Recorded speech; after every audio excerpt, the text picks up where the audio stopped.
Ellen G. White foi uma pessoa de talentos notáveis que viveu a maior parte de sua vida durante o século XIX. Seus escritos continuam exercendo uma extraordinária influência sobre milhões de pessoas ao redor do mundo. Ellen Gold Harmon nasceu na cidade de Gorham, no estado do Maine, localizado no nordeste dos Estados Unidos, no dia 26 de novembro de 1827. Seus pais se chamavam Robert e Eunice. E Ellen e a irmã gêmea Elizabeth eram as mais novas de uma família de 8 filhos. Sua educação formal foi interrompida quando ela estava com apenas 9 anos de idade. Uma tarde, ao voltar da escola, foi ferida por uma pedra que uma colega de classe lhe atirou, e esse acidente quase lhe custou a vida. Ficou inconsciente durante 3 semanas e nos anos seguintes sofreu grandemente com o resultado do sério ferimento no nariz. Ellen era incapaz de continuar os trabalhos escolares e parecia a todos que a menina antigamente promissora não poderia viver por muito mais tempo.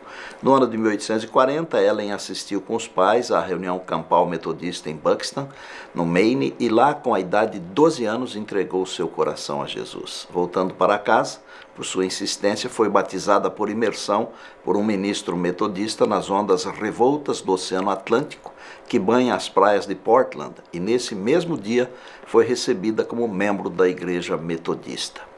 Com outros membros da família, Ellen confiantemente aguardou a volta do Salvador em 1843 e depois em 1844. Ela era fervorosa obreira missionária, trabalhando com seus jovens companheiros e fazia sua parte em proclamar a mensagem do advento. Muitas vezes, trabalhava longas horas com abnegação a fim de poder obter os meios para propagar a preciosa mensagem a outros. Juntamente com Miller e milhares de pessoas, ela passou pelo que ficou conhecido como o grande desapontamento, pois esperavam a volta de Jesus no dia 22 de outubro de 1844, a data correspondente ao fim da profecia das 2.300 tardes e manhãs de Daniel 8,14.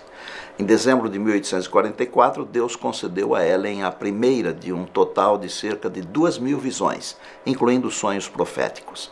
Em agosto de 1846, Ellen casou-se com Tiago White, um pastor com 25 anos de idade que partilhava da mesma convicção de que Ellen fora chamada por Deus para realizar uma obra especial. Pouco tempo depois, Ellen e Tiago passaram a guardar o sábado como o dia de descanso ordenado por Deus de acordo com o 4º mandamento. Como mãe de 4 filhos, Ellen experimentou a dor de perder 2 deles. Herbert morreu com poucas semanas e Henry com 16 anos. Os outros 2 filhos, o Edson e o William, se tornaram pastores adventistas. Durante sua vida, escreveu mais de 5.000 artigos e 49 livros. Após sua morte, mais de 70 obras foram compiladas e publicadas, com textos ainda inéditos em sua maioria. Mais de 150 livros estão disponíveis em inglês e cerca de 110 em português. Ellen G. White é a escritora mais traduzida em toda a história da literatura. Seus escritos abrangem uma ampla variedade de temas, incluindo religião, educação, saúde, relações sociais, administração, música e liderança. O seu best-seller sobre a vida cristã, O Caminho a Cristo, já foi publicado em mais de 150 idiomas. Temos a alegria de mostrar a você a casa onde a família viveu durante alguns anos e foi onde Ellen G. White escreveu o livro Grande Conflito. Era uma casa simples, mas suficiente para abrigar a serva de Deus e sua família enquanto ali residiram. Aqui neste quarto, por dias e noites, Ellen escreveu cada uma das páginas do conflito entre Jesus e seus anjos e Satanás e seus anjos. É emocionante estar aqui. Pensar que o anjo do Senhor permanecia ao seu lado enquanto ela escrevia cada página. Sua cadeira, a escrivaninha, que emoção! Ellen teve a visão do conflito durante uma viagem e pouco tempo depois Deus mandou que ela escrevesse. O inimigo tentou matá-la, mas anjos de Deus a protegeram. O grande conflito traça uma visão geral da batalha entre Cristo e Satanás. Como aconteceu? Tiago e Ellen estavam envolvidos em visitar grupos adventistas que se formavam no estado de Ohio. E de carruagem passaram por vários lugares, chegando a Lobster Grove, que ficava a mais ou menos 150 milhas de Battle Creek.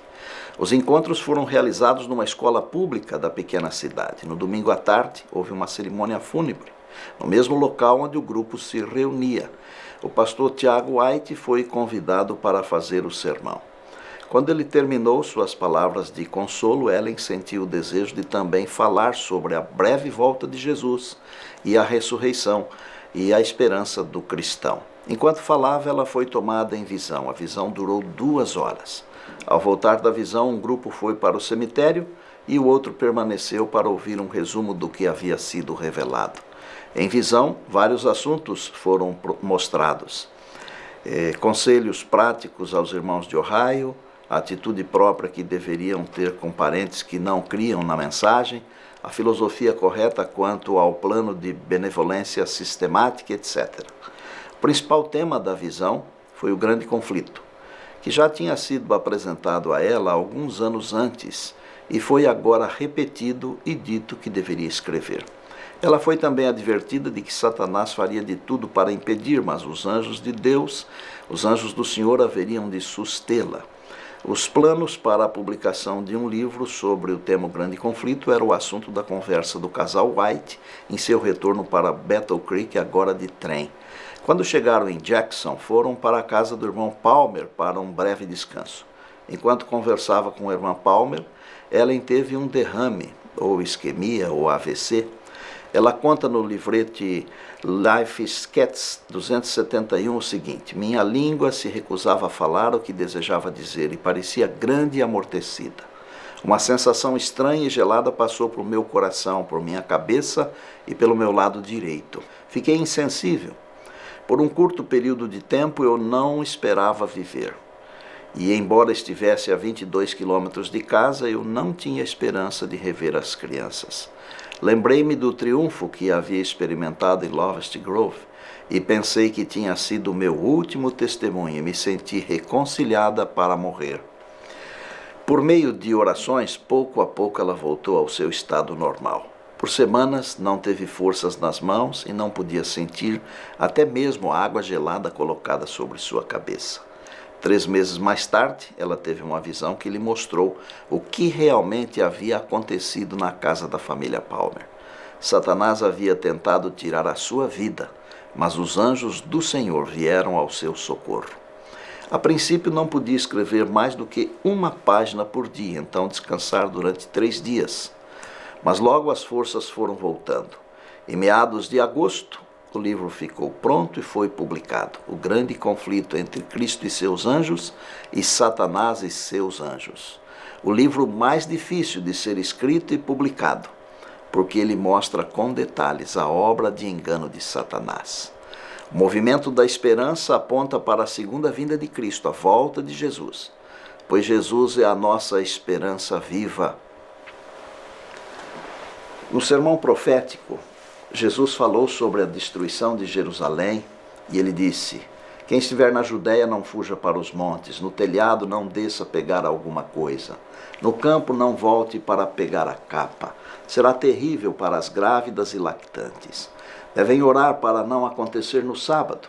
No mesmo sermão, Jesus falou da grande tribulação da Idade Média, escura, com as cruzadas, a Inquisição, 1 tempo, 2 tempos e metade de 1 tempo, 1260 anos de supremacia papal, de 598 a 1798. Jesus disse que os dias seriam abreviados para que os eleitos fossem salvos.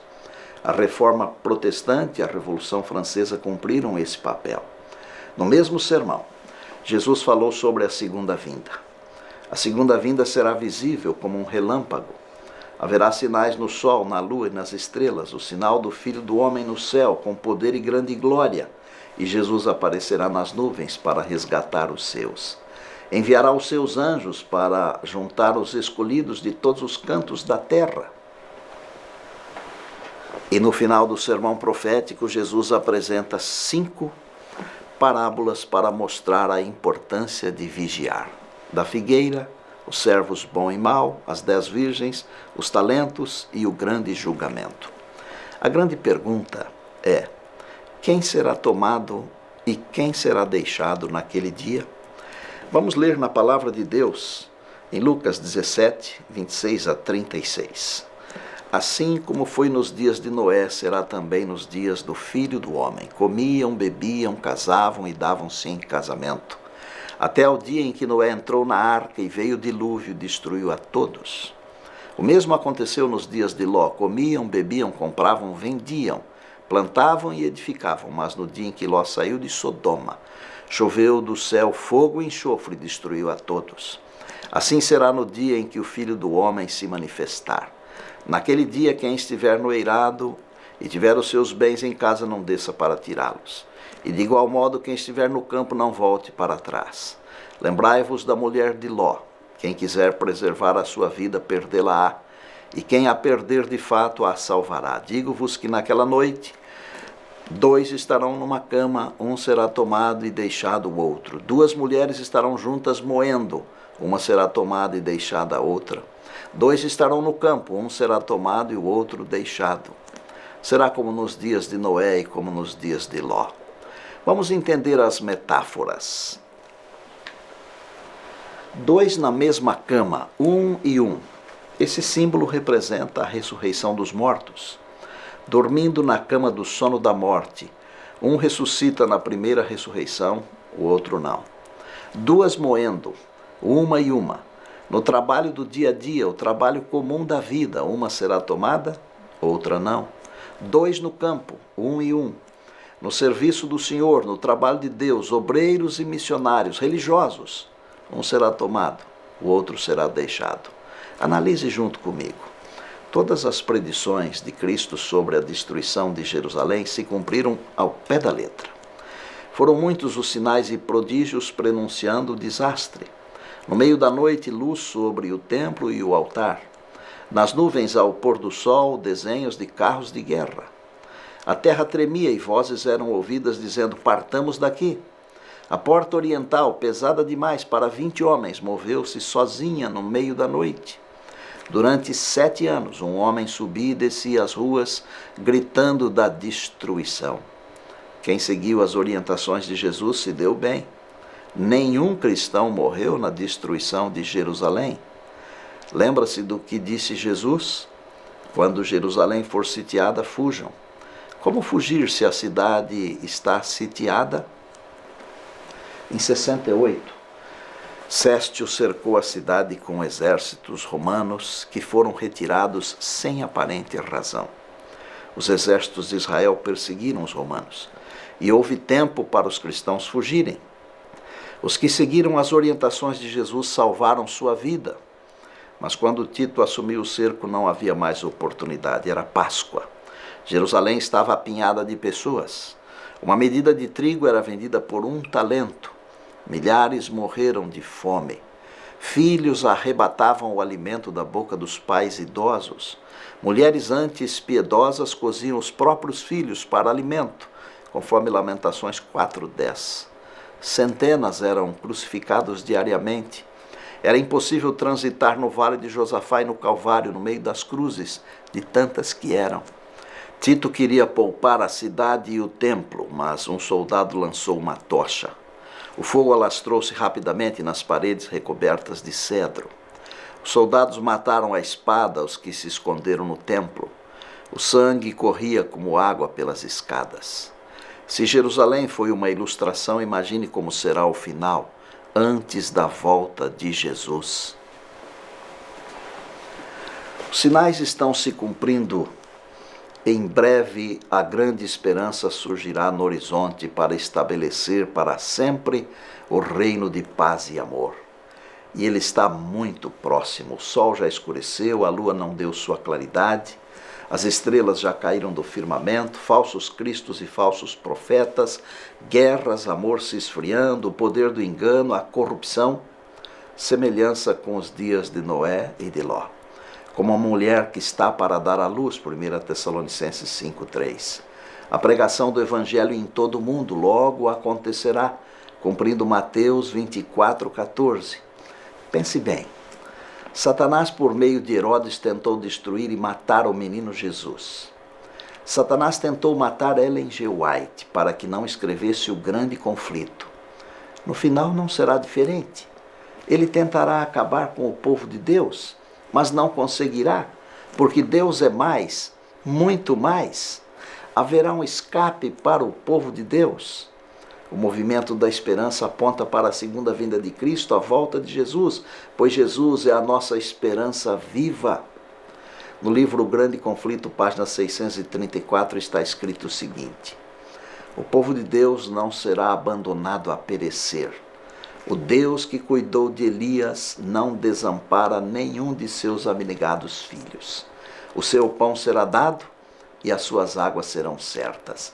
E o Salmo 91:1 diz: o que habita no esconderijo do Altíssimo, à sombra do Onipotente descansará.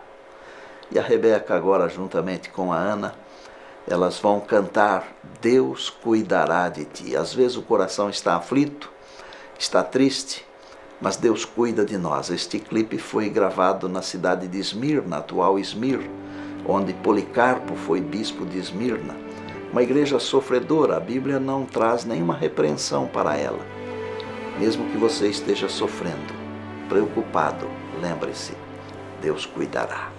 Aflito e triste coração, Deus cuidará de ti, por ti opera a sua mão, Deus cuidará de ti.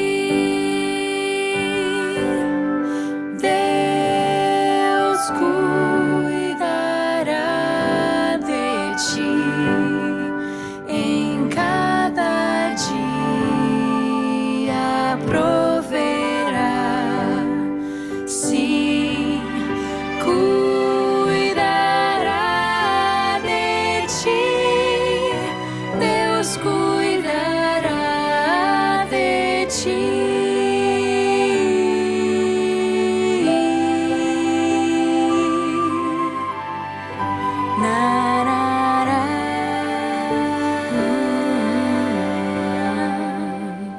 Sentes a fé a vacilar, Deus cuidará de ti,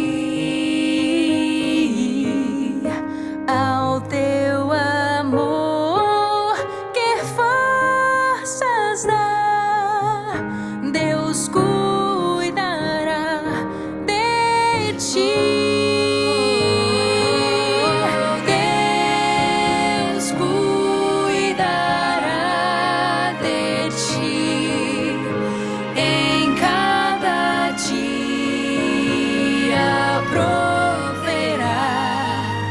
Sim, cuidará de ti.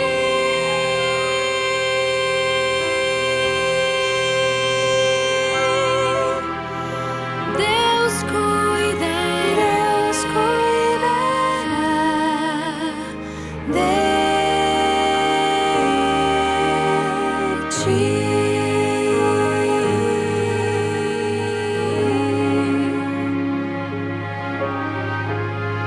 Obrigado, filhas. Vamos orar. Querido Deus, nós louvamos o Teu nome porque há um escape para o povo de Deus. Sabemos que o conflito existe, é real. Sabemos que Satanás é poderoso, mas o Senhor Jesus é muito mais poderoso. E muito em breve Ele virá para nos resgatar deste mundo aqui e nos levar para o lar celestial. Nós oramos agradecidos no nome de Jesus. Amém.